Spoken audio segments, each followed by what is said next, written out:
The dog nuttery continues. As we all know, in this dog culture, the dog nutter, they create endless amount of excuses to protect their worthless mutt. With anything the dog does that is, let's say, negative, they have an excuse to protect and to defend and to, sweep things under the rug to protect these worthless mutts. But it's, there's this unfairness within this dog culture and in society in general. A good example is with cats. A lot of dog nuts, they hate cats. A lot of dog nuts want to have their dogs maul and kill cats. That's the truth. A lot of them want to just sit and watch their dogs maul cats because they hate cats. And I think one of the reasons why they hate cats because cats are a lot smarter than dogs. They're independent. They're better on the eyes. They're just, very therapeutic. They smell better. They take care of themselves. And the cats are everything that dogs are not. And which is why, I believe dog nuts, they hate cats because they wish their worthless mutt could be like a cat. But that's not the case. But with cats, when, a cat, attacks a dog to protect itself or protect its territory, these dog nuts will, think the cat is crazy and they will threaten to kill the cat, threaten to kill any other cat. They will, say things like, I hope my dog mauls a cat. Hope this dog gets the cat. And they will just rip on cats. But if a dog attacks a cat, even though dog nuts want to see their dogs maul a cat, they're going to create excuses like the dog was sick, dog had sudden rage syndrome, blame the owner, blame the weather, blame the noise.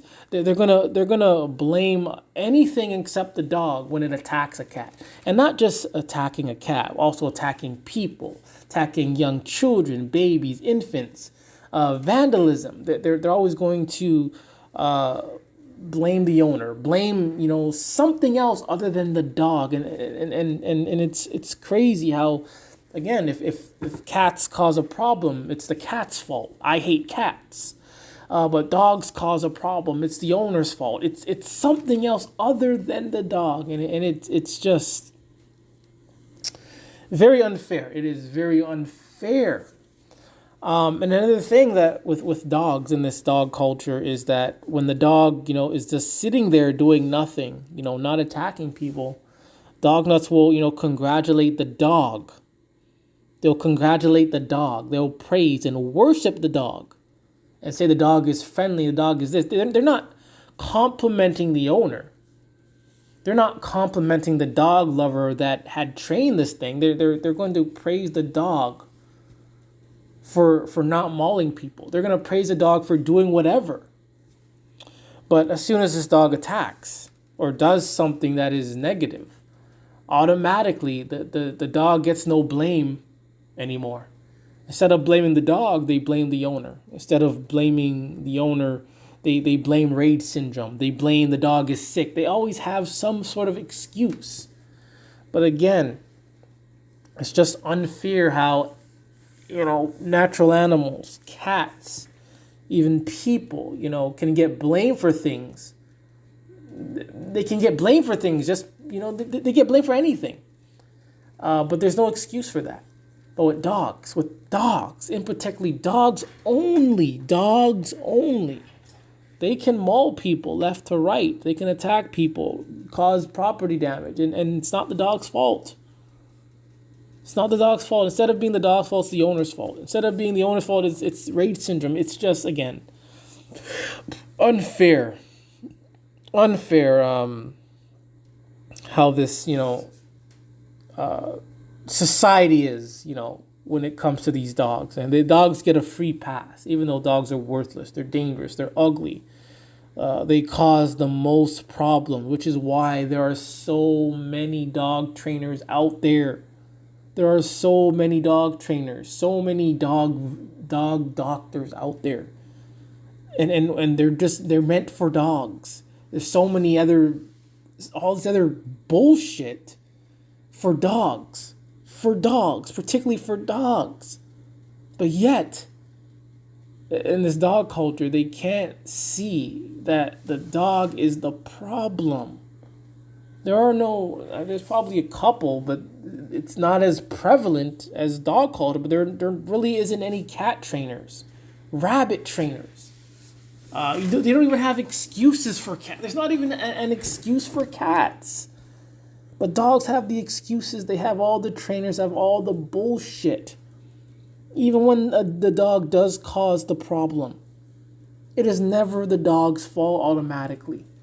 But again, if the dog is just sitting there doing nothing, they're going to praise the dog as if the dog chose to do this or the dog, made itself do it. But if the dog can make itself sit and not attack people, and then the dog can make itself attack people, why can't we always just blame the dog for everything it does? Why, does it have to be the way it is of creating excuses for these dogs? Like, it is obvious. It is obvious since there's so much excuses for dogs. Since there's so much excuses for dogs are the problem. But this dog culture and society in general, they're delusional. They're delusional. They're dog nuts. They've been brainwashed by this dog culture. And all it took is cartoons, it took cartoons. It took celebrities, all this other dog crap. And people just praise. They just become so deluded into this dog nuttery that they become so blind to see that the dog is the problem. Dogs are the problem. I don't care if you train it or not. Has a trainer, has an owner. Dogs are the problem. If you have to go through so much training for these things and so much, precautions for these things and gotta be prepared and have all this other bullshit for these things, then dogs are the problem. They are. But anyways, we're the Dog Butcher with another Worthless Mutts. And remember, it is okay to hate dogs.